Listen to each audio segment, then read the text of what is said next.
Good afternoon, everyone. This is Dr. Diggs. It's another beautiful day out here in the Pacific Northwest. Today, we're going to be talking about the upcoming re-released Final Fantasy XIV banner, whether I think you should be pulling on it or not, and how you should be preparing for the future.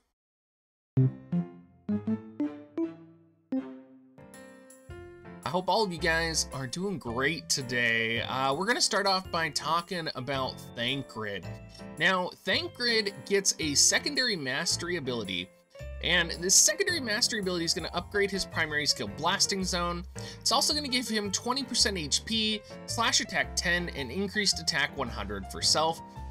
This is going to be very similar to how they really tried to upgrade and improve Gilgamesh by giving him a second mastery ability. And I think it's sort of this attempt to balance the double cost unit and try to make sure that Thancred as a double cost unit is, you know, competitively meta still, right? He's not going to be a unit that is forgotten about. He's going to be okay. He's not going to be must have, die hard, need Thancred. But he's going to be competitive, and I think that's really why we're seeing the addition of the secondary mastery ability. Now, the question on whether you should pull Thancred or not is really a tough one, and there's a couple pros and a couple cons. Probably the biggest con is that he is double cost. However, you need to balance that with the fact that a lot of his shards are going to be accessible through the event, and you're gonna probably be able to mitigate the cost for him. And for those of you that have been playing since the original Final Fantasy XIV collaboration, you might actually already have a Thancred, and he is someone you don't have to pull for, right? You can actually just straight up purchase Thancred. So, you know, taking away the most expensive part of the process of pulling for a unit, which is actually pulling for the unit, Thancred could actually be worth it for you in your composition, depending on the holes that you need to fill in your team. Now, here's probably the two reasons I think, or maybe I guess three, that I think Thancred would be a good unit to have. The first one, and this is the most important for me personally, is his ability Keen Edge. Now, this is a 2-strike light slashing attack. And, you know, as someone who has a dark slash composition, I don't desperately need this attack. However, if you're out there and you do not have a dark slash composition, or you don't really have a solo composition that's going to be really good for raiding or for doing Trials of Reckoning, this is a really good ability if you do have a Ramza, for example, because you can use the light slashing composition chaining team instead of the dark slashing composition chaining team. So Keen Edge in its own way is very good, particularly if you have Cecil, particularly if you have Ramza. If you have Cecil and Ramza, I definitely think you should be pulling and maxing out your Thancred, just because he's going to be essential, so to say, in terms of light slash compositions, and he's really going to make that easier for you, right? The second reason I would say you might want to pull for Thancred is going to be based on his TMR. And his TMR is very good. It's called the Bodyguards Coat. It's a cloth type TMR, 584 HP, which is substantial. Defense 10, Evasion 10, and it gives light resistance 15% for self. Considering the meta that we have coming in the future with Yuna, considering that we have very powerful light element units coming in the near future, being able to build light resistance on your units in other ways besides Espers is absolutely critical, right?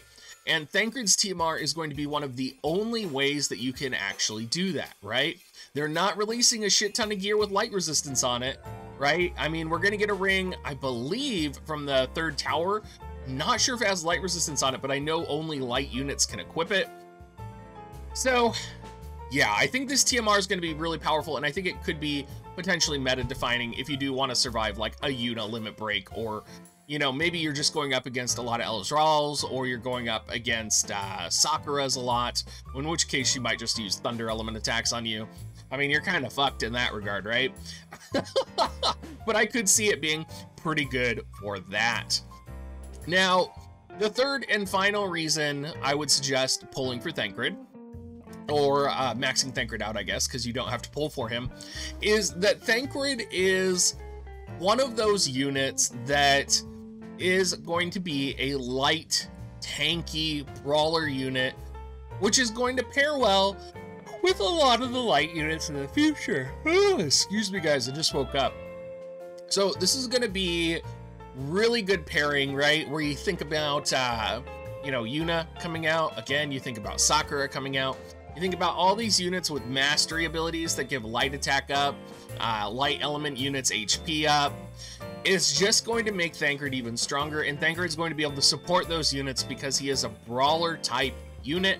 He is going to just charge in and do Thancred-y things, whether it's jumping on the opponent or, you know, just getting the shit beat out of him like he does in, you know, every Final Fantasy XIV story that we've seen. Sorry guys, I'm a Final Fantasy XIV player.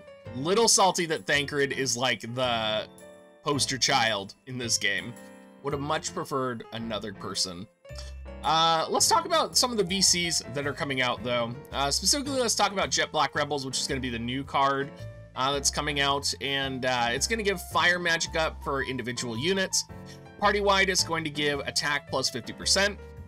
And then in the future in JP, you can see it gives pierce resistance 20% for fire allies. Is this worth it? Well, the reason this card is released, right, when you're looking at this, you're like, okay, that's weird. It's a magic-based stat card. It's a magic-based individual unit effect for fire units. The only fire unit that I can really think of that uses magic is Rain. Yeah, this would be an okay card for Rain. Honestly, I think probably Ifrit would be just fine as well. Granted, Ifrit doesn't have magic on it, but it does have the fire attack on it. This card was really designed for basically Rain and for Swimsuit Ketone as well. Of course, we don't have Swimsuit Ketone out in Global yet, but this card, of course, was designed for her and was designed with the intention of you having her in, like, melee compositions, primarily. So keep that in mind, that this card is really for, you know, if you're utilizing Rain, if you're utilizing Swimsuit Ketone, and even then, there's probably other cards you could use that, you know, are going to give similar effects. I don't think this is a must-have. Unless they like, I don't know. I don't find this card a must-have. I think it's almost kind of a trap, right? Because if you think about it in JP, who's running magic fire compositions? Not many people. It would be good for Rain. Like, that's what my use for it would be. And I don't see myself pulling for this card, and I don't have a need to pull for this card. Because when I run Rain, you know, I'm either running him in magic comps as a, you know, he's a magic attacker that tanks. I'm never really running him with physical DPS that need the attack up. It might be good for like a raiding Rain, but as we'll get into when we talk about the Siren video in the future and some of the future raid videos, the usefulness of Rain in raids is actually going to diminish because of the way that the developers are changing raids in the near future. Let's talk about some of the other Stormbringer, holy shit, Stormbringers. We're just going to combine all the Final Fantasy XIV expansions into one. Let's talk about Scions of Shadow. So this is going to be the party-wide effect, light attack plus 35 card, and it's also going to give the unit effect dark resistance plus 10%. Gives 141 attack, 127 magic, and then in JP, it does give dark resistance 20% for light allies. I think this card is most likely a must-pull. I think in the future, the amount of light units that we have coming out is very high, right? And I think about being able to support those units and to support those builds. Of course, we have things like Bahamut coming out in the near future, but being able to just flat out add light attack to the party is going to be really relevant. One thing to think about, though, is we may have more powerful cards on JP's side in the future that kind of outweigh this card, right? What do I mean by that? Well, if you think about the way that Global has been going with individual unit effects on cards, right? We may encounter a situation in the future where maybe our light element units are getting VC cards that are specially tuned for them. Very similar to, you know, Demon Wall. very similar to Dwayne's new card as well.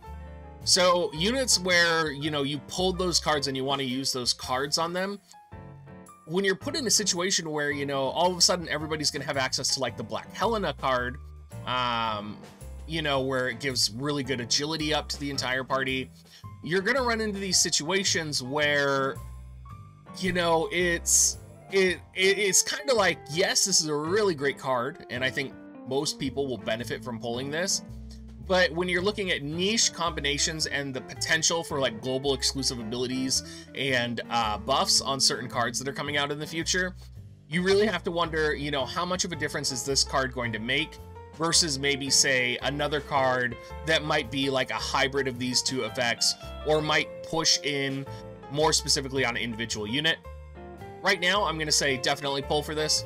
I'm going to say if you have Ramza and Cecil and Thancred and you're looking at going for that light slash composition, definitely pull for this as well, because this is going to really help you when you're either running Trials of Reckoning in the future, or it's going to really help you when you're running light compositions in the future. It's also going to be a really good card for pretty much every single light element unit that's coming out over the next couple months. So it's going to really kind of support you for the next few months. But those of you who are looking long term, you know, maybe not going to be the craziest best card. We're going to have to see what global specific VCs we get, because I have a feeling we might get some changes, right? And it'll be really interesting to see those changes as well. The last card we have to talk about is going to be the Shadowbringers card, I believe. Oh, I do have Bahamut here, so let's talk about Bahamut for a minute first. So Bahamut is an example of like one of those cards where I would run the Bahamut card over the light attack card. And of course, right, Bahamut card is going to be double cost. But being able to give like magic 50% for the entire party, agility 8% for the entire party, and the specific light element unit it's on, magic attack plus 15, like that's ridiculous, right? So imagine if they like, it's ridiculous in the sense of the party ability, but this doesn't have like a specific unit effect on it. Right, so like Yuna is not getting plus 30 light attack or something on it. So imagine if we get a couple more cards released either for, you know, Sakura or, you know, Sleepy Girl. I mean, we could run into a situation where maybe their cards are better on them than the light attack up cards. Anyway, the Shadowbringers card here is going to increase dark attack 20 for the individual unit, and it's going to decrease light resistance 5%. Party effect, it's going to give dark resistance plus 15% for your allies. And then in JP, it does increase strike resistance for your allies as well. Gives attack 121. I actually think this card might be pretty good as well.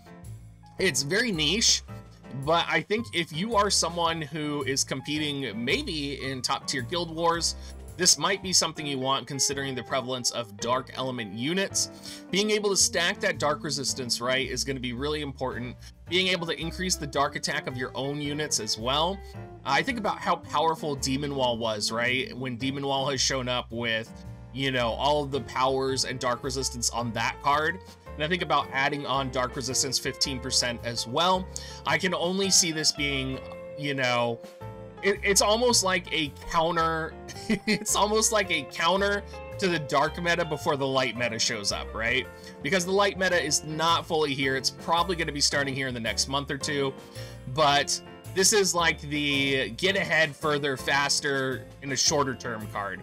And I know a lot of people have probably had this card, but if you're like me and you played in the Final Fantasy XIV era, you didn't max this card out. You weren't pulling for this card, right? This card wasn't handed out.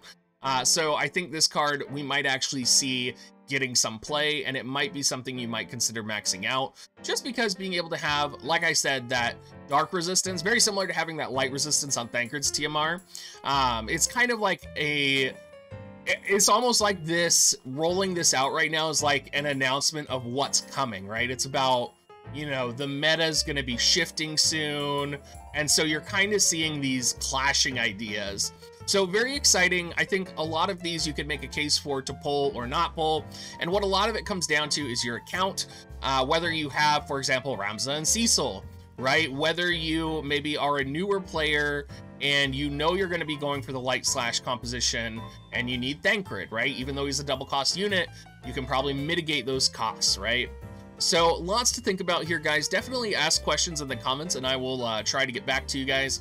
As always, everyone, if you do want to support me, make sure you use my affiliate link, dig.gs/coins, or you can swing by my Discord at dig.gs/discord. And everyone, shout out to Bismarck as well for always letting me use WoTV Calc and always constantly updating it. I will show you guys as well. I was going to show this in my news video, but Bismarck updated his job planner. Holy shit, guys, I'm a little excited about it. So, oh, can't do it on the JP side yet, sorry. So go over here, go to Agrius, and you can be like, oh, I want Agrius to be 15, and it'll tell you like all the shit you need. And then you can do multiple units, and it'll tell you all the materials you need. You know, I was just a little bit of a fangirl when I saw this, so that's all I wanted to show you guys. Anyway, have a great rest of your day, guys. Bye-bye.